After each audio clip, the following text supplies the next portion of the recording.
Piper office. Really nice to see so many people here in Helsinki. And also, very good morning, everyone here online. We have 300 people joining us today from all over the world, and I don't wonder why, because the topic for today is something we are, I'm sure, very curious about, all of us. So very much welcome to the Ethics Talk live session. My name is Niina Ratsula. I'm the co-founder of the Nordic Business Ethics Initiatives, and we, together with Anna, want to welcome you all, hosting this session together with our partner DLA Piper. So that's why we are once again having this wonderful setting for our event. And the topic of today is from soft law to hard law, and I think this is something that many of us has been doing work with for many years already. And currently we are in a situation that there has been a lot of progress in the legislation where those traditional voluntary standards are becoming effective through legislation. However, we are living in a very weird area at the moment because lots of things has happened during the past weeks regarding the corporate sustainability due diligence directive, which is the topic of today. So today we're going to discuss what's happening with this directive, where are we at, what is keeping us from proceeding at the moment, and I have here in the office two prominent experts who knows much more than I do about this topic. So very happy to have here Heidi Hautala. So Heidi is the Vice President of the European Parliament, and also Heidi has established the working group for responsible business conduct in the European Parliament. So you've been one of the key driving forces behind this legislation. So welcome to EthicsTalkLIVE. Yeah, thank you very much. And then we have here Salla Tuominen from DLA Piper. Salla acts as a head of the corporate law, and Salla is very experienced in advising clients in various ESG matters, such as the human rights and business, which is the topic for today. But as said, we are currently in a situation where there is a lot of things happening, and Heidi, on Wednesday, you wrote on LinkedIn that this is a sad day for human rights, the environment, and the competitiveness of European business. Can you give us a short update on what's happening? Sure. Yeah, thank you. By the way, I hope we can compete about your attention, because quite soon I think something will start to happen in front of the President's Palace when Alexander Stubb and Sauli Niinistö will meet there, and then they will be brought to the Parliament. And I'm also invited to sit on the tribune, so that's why I have a traditional black dress. Right, so indeed, for those who have not followed, let's say, the evolution of corporate accountability standards and, let's say, philosophy, I always go back to 2011 when the UN Human Rights Council adopted the UN Guiding Principles on Business and Human Rights. There's a very exciting book by the father of the Guiding Principles, John Ruggie, Professor Ruggie, who unfortunately died a couple of years ago. He was our guide in this work because he was really thrilled that someone, namely the European Union, would be underway to create a mandatory standards for due diligence. And he always said that there needs to be a smart mix. There needs to be voluntary standards, but they will not work alone. They will need to be mandatory standards. Now, I would say that largely due to the, let's say, strong wish and even pressure from progressive companies, civil society, labor unions, progressive lawmakers, finally the EU Commission agreed to give this proposal in 2022. And it appeared quite soon that, especially among the member states, but also among the political groups in the European Parliament, there were many controversies and things that needed to be somehow settled before the two institutions each on their side could adopt a position. And then as you know, the Parliament and the Council always negotiate. And on the 14th of December last year, it's basically just a couple of months ago, the Council and the Parliament agreed what we call a provisional agreement. And many compromises had been done already at many stages of the procedure. So I genuinely thought that this would be the compromise that could then be turned into law. But this did not happen. Quite soon, some member states started to make calls and claims that there were excessive burden to companies. Finland said that we don't have the representative actions in our national laws for this kind of cases, so we don't need it, we don't want it, we do not support this. Italy said that we also hate packaging and packaging waste directive, so maybe there can be a deal, like a horse trading between a few instruments. And the worst of all was that the German junior coalition partner FDP, the Liberals, they actually started a kind of a campaign, not only in Germany to get this killed, but also they actively, the Minister of Justice and Minister of Finance, both from FDP party, they started a campaign abroad, talking to other member states that this goes too far, let's get this killed. And I would say that the German government has been a hostage of the junior party, because if one of the three coalition parties oppose, then the German government can only abstain in the vote in the council. Okay, so I mentioned the main culprit, but I do mention to say that the only country that actually is sort of 100% opposed by showing this, that they want to vote against. Many will abstain with the same impact, but Sweden is the only country that is directly opposed, or that's how it seems to me then. And well, there may be a few things of governmental changes in between. Also in Finland this happened. So where we are now, on Wednesday, the Belgian Council presidency had come to the conclusion that they are tired of this kind of bilateral forth and back with a number of member states that proved to be problematic and unwilling to adopt this agreement. And they wanted to have everyone to show their cards. So there was a kind of a roundtable in the meeting of the permanent representatives of EU member states. Not a vote, that we can now tell you. It was not a vote, but it revealed that there was no majority, no required qualified majority for the proposal. Now I said on Wednesday, indeed, that this is a very sad day for human rights and environment. But yesterday, the Parliament's negotiation team decided that our leading rapporteur, Lara Wolters from the Netherlands, that she should now explore with the Council what can be done. So this is where we are. We have 2 weeks to go. 15th of March has been now declared the final date when the European Parliament can bring a text to a vote in the Legal Affairs Committee, and then to be taken to the last plenary session of this legislative period, which is in April. So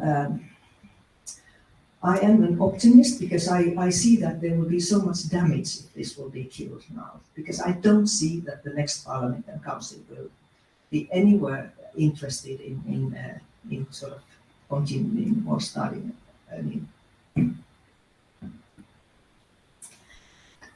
Just to comment, I think that in mid-December, when the provisional agreement was reached, I think there was a lot of kind of a common hope in a way that companies and people were seeing that finally this is taking off.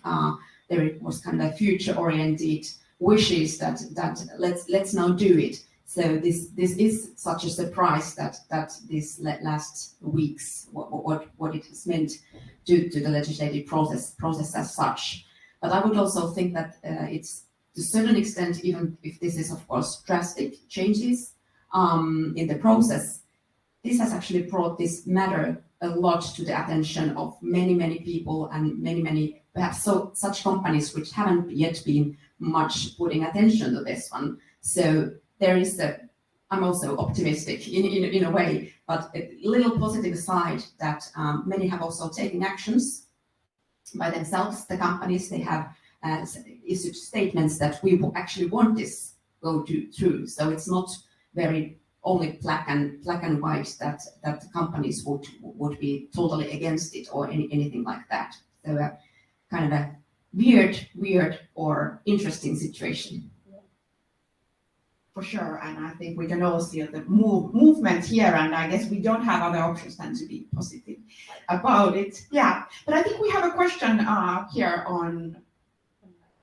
Yes, go ahead. There's a question in the chat asking which provisions of CSDDD are most opposed by these governments.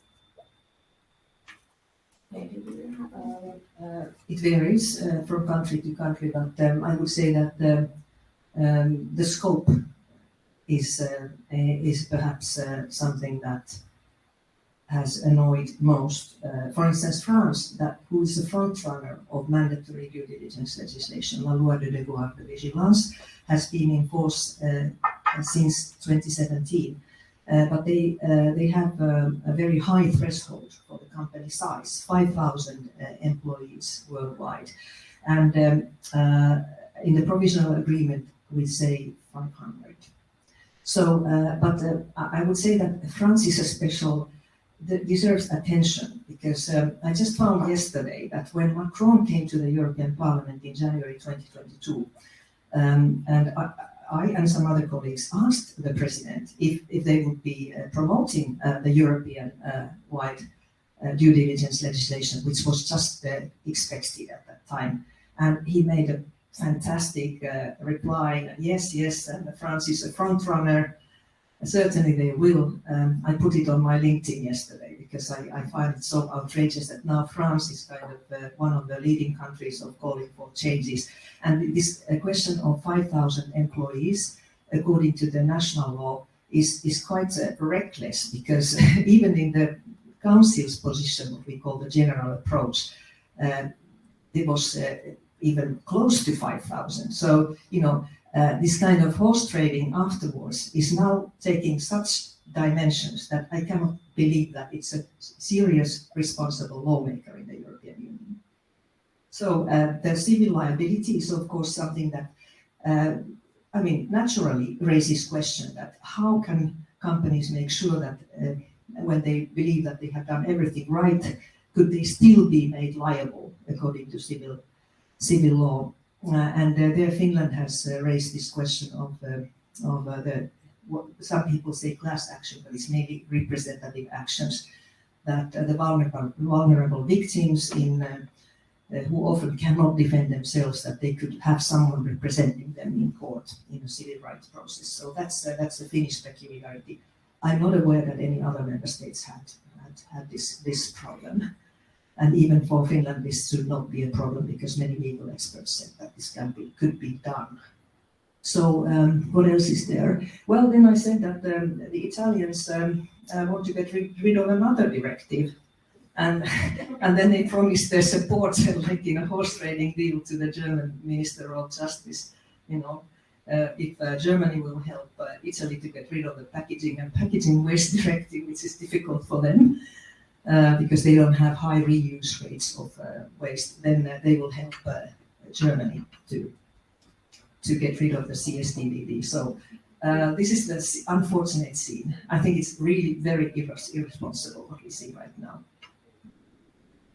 It's also interesting that Germany is so much in the focus here too, because also in Germany there is a Supply Chain Act, which is of course not as wide as what is now proposed, but actually Germany and France are the only ones in the EU member states currently which have this similar type of legislation. Here in the Nordics we have Norway, the Transparency Act there, but of course Norway is not in EU, but it's for me it was surprising to see that actually these blocking actions are now run or headed by France and Germany.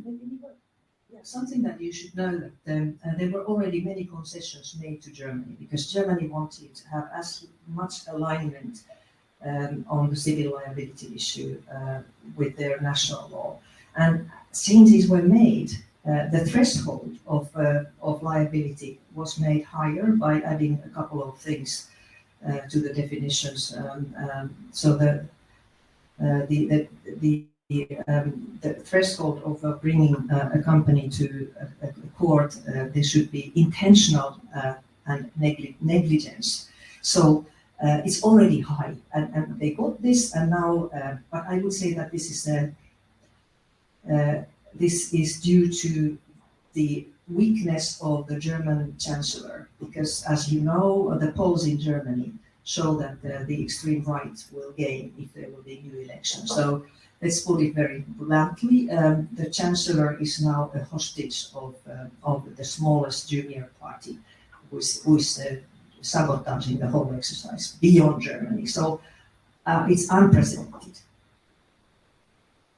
Wow, I think Mikaela from the audience told me that she will be going to movies, but I don't think we need a movie here. It's like getting so excited.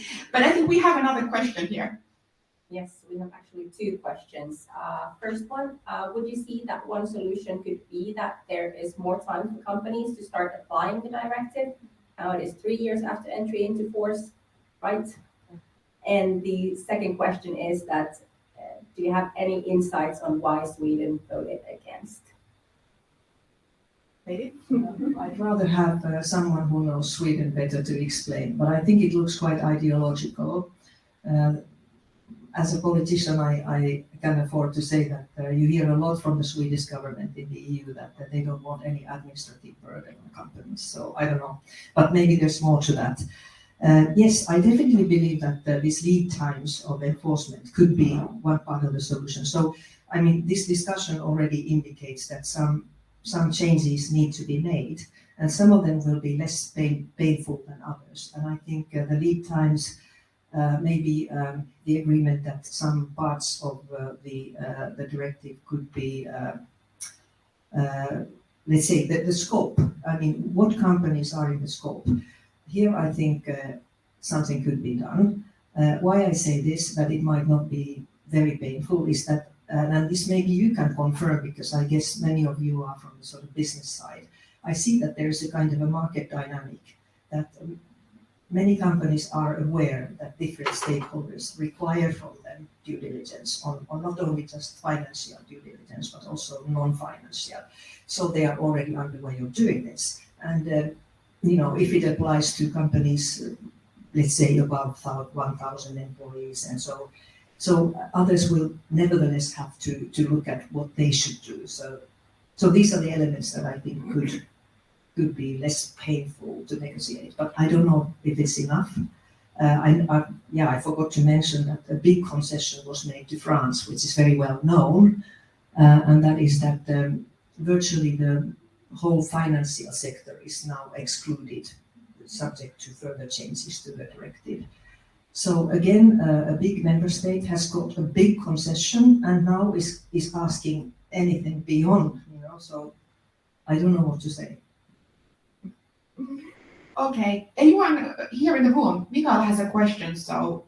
No, I wanted, it's just a little bit embarrassing to say that I come from Sweden today, but I do, and I think that one of the things that I think is so interesting, what is happening now, is that I think that maybe from what I have spent 40 years working in Nordic businesses, so that is my background, and I think that Nordic businesses have always operated in a way to have as little overhead as possible, and to push out responsibilities to all the different companies that are part of the group out in the world, and just sit at home and count money coming back. So that has been kind of operating model, and we have a very strong influence in Sweden by ownership groups like Wallenberg, then different spheres. And I think that they have greatly underestimated the type of work that needs to be done in order to comply. I think they have just, ignored that this is coming. And now when it is coming, they are all in a state of a panic because that, oh, we need to do things. We actually need to implement things. And how is this going to cost money? And people, they are really surprised. So they have put a huge effort into lobbying. And it's not difficult if you work in the business to lobby the Swedish government. So it will take 5 minutes and they will be on board. So much on board that they vote no, right? Instead of saying that they abstain. So with this whole thing, I think that it is, I don't know how to kind of support this whole movement in any other way than to try to maybe not influence politicians as much as influencing businesses themselves.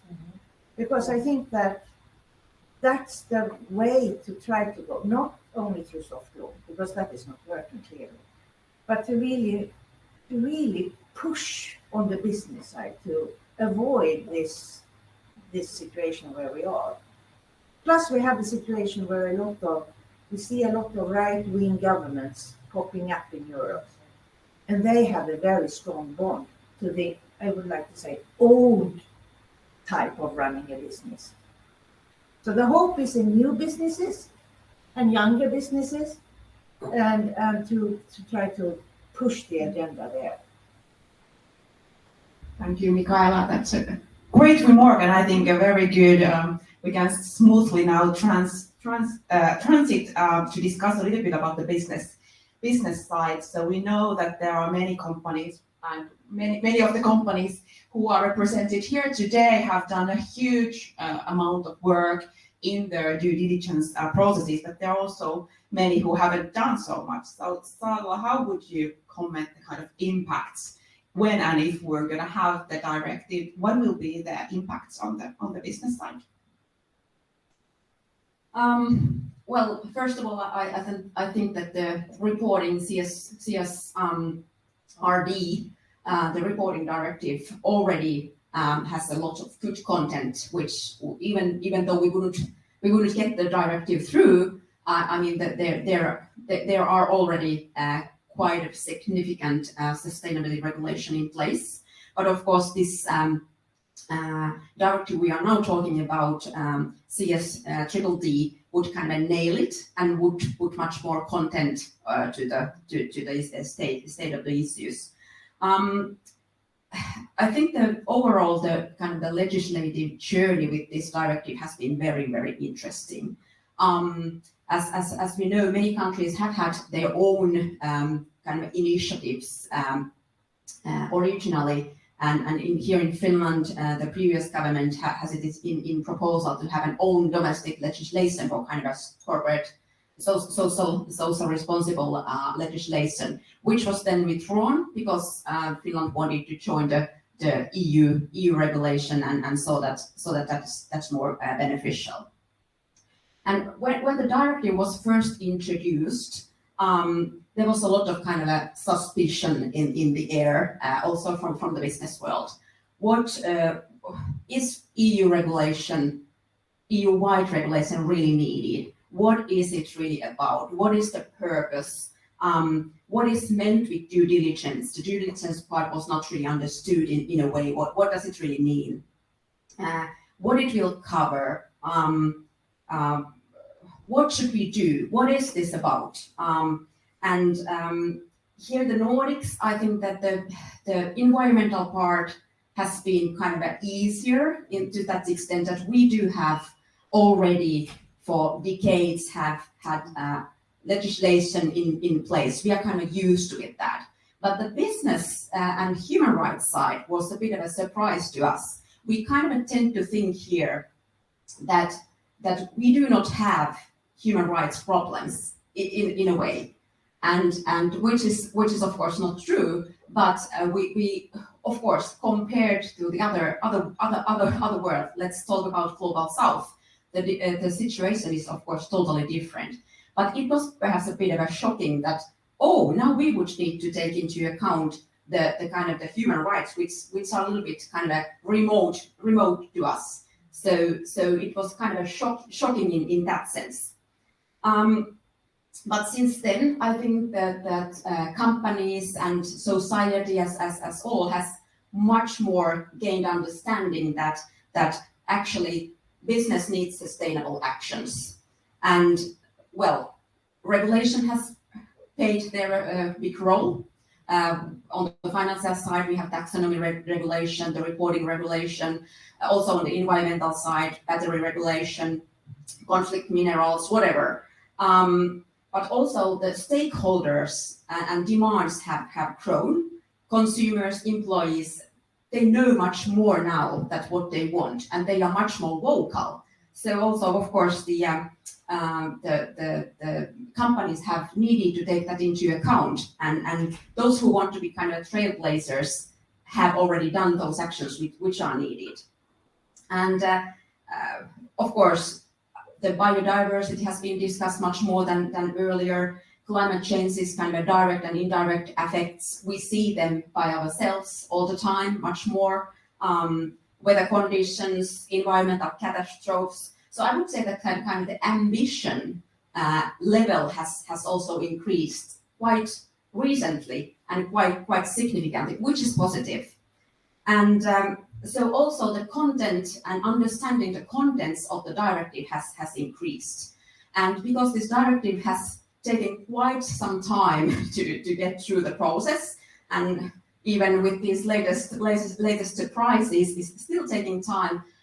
I think the companies have had time to try to understand what it is about. And also there, the kind of the soft law tools have played a huge impact. Perhaps before we didn't pay so much attention in the business world for OECD principles or UN guidelines, but trying to understand what is this directive about, those tools have becoming more familiar for businesses, which is good fun. And it's also perhaps been understood that actually, as Heidi, you mentioned, this is nothing new. I mean, already in 1970s, we've had some guiding principles and OECD principles. So this is not anything new. It's been there. Now it's just more brought to the table. So in my own bubble, at least, I think that the corporate world and business world is now much more positive for this than perhaps in the first phase when it was kind of shocking that, okay, now we are really moving and there are obligations and mandatory things. There are kind of there could be sanctions. What will this really mean? And I really think that it's also brought much more into attention that companies themselves want to have a level playing field. And I think that now with these last weeks has really brought this into discussion that really those who want to have the fair play have brought it into account that hey, we want to play fair. We want everybody else also to play fair. And for me, it has actually been also a bit of surprising that we have been seeing so many statements from big multinational companies. They do understand what they are after. The harmonized legislation would be beneficial for them. Thinking about a company working in 10 countries, there might be 10 different types of reporting obligations or 10 types of different due diligence obligations. It's a nightmare to follow, and that adds into the administrative cost and administration burden compared to what these kind of companies like Nokia, Novo Nordisk, Mars, we have seen these kind of Nordic companies, these statements during the last weeks, and also some labor organizations like the technology industries of Finland have also stated that, hey, we back this up. We want to level playing field. We want to have a harmonized legislation. So I think the business world is kind of more ready to take this and are even a bit tired that let's now walk the talk. What has been going on for quite some time already. It would be very important for for the companies really to know what is expected, what's to become. I think the process with this directive has been also, you might, Heidi, have a better understanding of this, but at least for me, it has been seen that, or shown that there have been so many changes already for the different stages of the proposals that it has been a bit difficult, of course, for the companies to follow that. What's really the scope? Which are the companies who really should follow this? What are the kind of the key principles and so on? But so the companies really need now a clear understanding what is expected and what's the way forward. But they really want the way forward for the level playing field principle. So I think the business world is kind of ready, much more ready, of course, than before. And this is kind of a generalization. Of course, there are different opinions. There are different opinions of certain articles or certain issues as such, but overall thinking, that's what is my take at this moment. Thank you, Salla. So Salla is saying that business is already. Do you agree, guys? Yes, Mikaela. If they are so ready, how do you explain the backlash? I cannot say. Yeah. I think the backlash comes mainly from politicians. Right. And so I agree with Salla, and I think also Nina said it, someone said it, that companies are maybe a bit more ready than the politicians. And we have seen now a big instrumentalization before the European elections of anything dealing with the Commission's Green Deal. And you have to understand that this is part of the external dimension of the Green Deal, so external, dealing with the world, because we cannot just be green and digital and whatever among ourselves. We need to take into account the impact of our own actions. And so I clearly think now that this is the reason that there's a political backlash. I can still comment. I totally agree. I also think that it is as you Heidi mentioned, and companies have already used quite a lot of resources on this. They have already put time and money to getting prepared. So it's of course frustrating for the companies not to be aware that what will happen. Hopefully, of course, the used resources are not thrown to the dustbin as such. And the work will continue even if there would not be a directive. But I really think that those companies who have been interested and willing have put a lot of attention to this already, trying to understand what is expected. Exactly. Yeah. So I'm sure that we can conclude that big companies, at least, they've done a lot for a long time already, but then what about the smaller companies? So how it's currently seen for them is that they are filling a lot of questionnaires, participating to audits, and spending maybe more even resources in providing these answers to the big companies than actually developing the processes themselves. So let's talk a little bit about the industry collaboration and how can actually companies collaborate to tackle these issues. Heidi, do you want to comment? We are almost like weekly discussing with some big industry initiatives. There's one called Responsible Business Alliance, which is helping companies. Started from the electronics, but I think it's now beyond also automotive industries. And they're trying to sort of find ways to map the value chain. They had a big scandal because some brands were discovered producing in Chinese factories, which obviously were alleged having Uyghur forced labor force. And this alliance took it very seriously and started an investigation on their own. So this is the kind of thing that the industry initiatives can do. One director from Nokia, I think, put it very well, saying that the further down you go in the value chain, the more important this kind of collaborative initiatives are. One reason being that many brands produce in same factories, so you can, map the situation on the ground.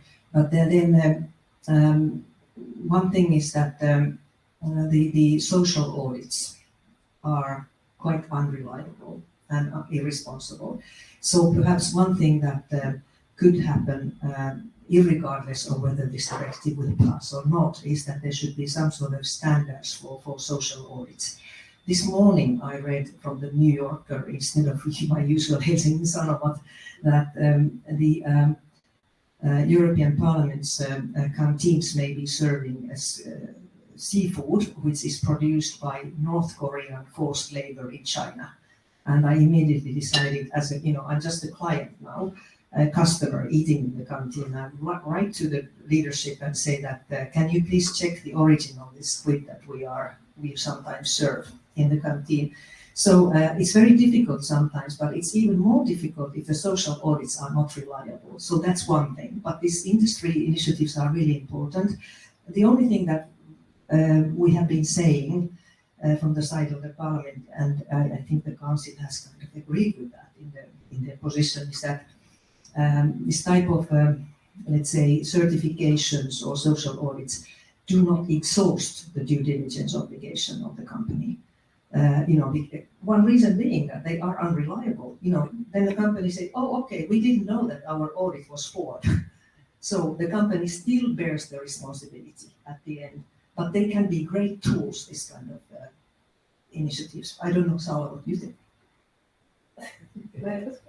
Yes, I do agree, and this is also a kind of a part where kind of the green wishing instead of greenwashing, but green wishing might be come into the table. That you hope that the matters or actions you take are actually more implementing or more strong than they actually are, and it's really about being critical, of course, towards your own supply chain, but also towards your own actions. What you do, what kind of due diligence you do, what's really the quality about it. So yeah, I do agree. Thanks, Salla and Heidi. And I think we have 7 minutes left from our. And do we have any questions from the audience? This is the last chance to ask questions. I'm sure there is something online, so Sanna, please. Yes. Christine is asking, supply chain activities respecting human rights and environmental considerations have been more limited in the US compared to Europe. Any perspectives on working towards a more global approach, as many companies work cross-border and hence prefer global consolidation? Heidi? Yes, I think to some extent this is the case, and then we see that in some Republican states in the United States, they are sort of even banning ESG criteria from investing, which is to me completely ununderstandable, but I don't understand what's going on in the United States anyway. So, but then on the other hand, because they had slavery in the United States, then a very interesting and impactful legislation has developed. The anti-slavery legislation of 1930s has now taken a new shape, which is sort of tackling the imports of products produced with forced labor. And I can tell you that forced labor is a big issue in this whole discussion. And that's why the European Union is now finalizing, I hope it will pass, because everything is now somehow connected in this, to prohibit placing in the market products produced with forced labor. But anyhow, the US legislation means that the Customs and Border Protection, the CBP, is it? They have the possibility and duty to stop batches of products if they have a serious allegation that they have been produced with forced labor. So it's very strict and it's having an impact. It has been dealing with cotton, which they can now sort of, I think they can use very modern technology to identify where the fibers come from. Cotton from Xinjiang is almost automatically considered to have a problem of forced labor, Uyghur forced labor. When we had the pandemic, everyone needed this personal protective equipment, PPE, And Malaysia is the world's biggest producer of rubber gloves for the health sector. So it was discovered that these rubber gloves that were exported to the US actually were produced with very serious in very serious situation by migrant workers in Malaysia. So these batches were stopped. So the US actually has a very interesting aspect of dealing with due diligence. And now I know that the G7 is actually discussing these issues. Could of course be that the US administration is tough on this question because they realize that it has to do with China, often with China, not only, but does have to do with China. But I think it's a good example that these laws are now sort of, let's say, they are spreading in the world. Canada, Australia, so let's say the more affluent world is considering new measures. And there have been the UN negotiations on a legally binding instrument on business and human rights for quite many years now, with not very serious success.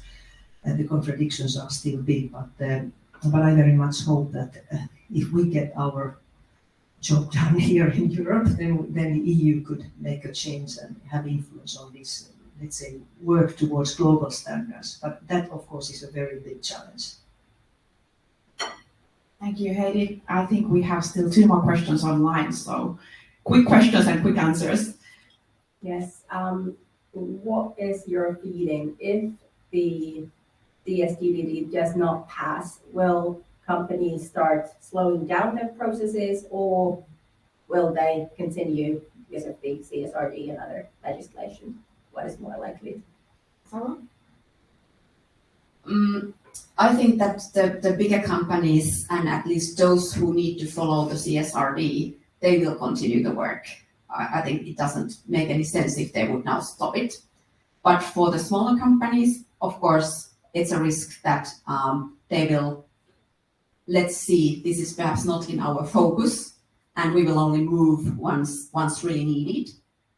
If the pressure comes then from the big, larger companies, it might be that they will then move, but at least the progress in that sense, in my opinion, might slow down.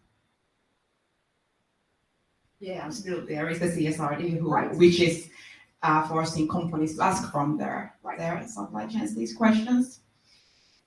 So, the last question from the line. If and as audits are often unreliable, what do you see as the best ways to ensure the sustainability of the value chain, especially in long global value chains? One could, of course, develop some standards for audits. I don't know if anyone here in the audience knows about anything like that, but I think it's not going to solve all the issues. You cannot kind of outsource everything to a third party, I believe. So collaboration between companies, which is not only about social audits, is very important. And then as one board professional once said to me that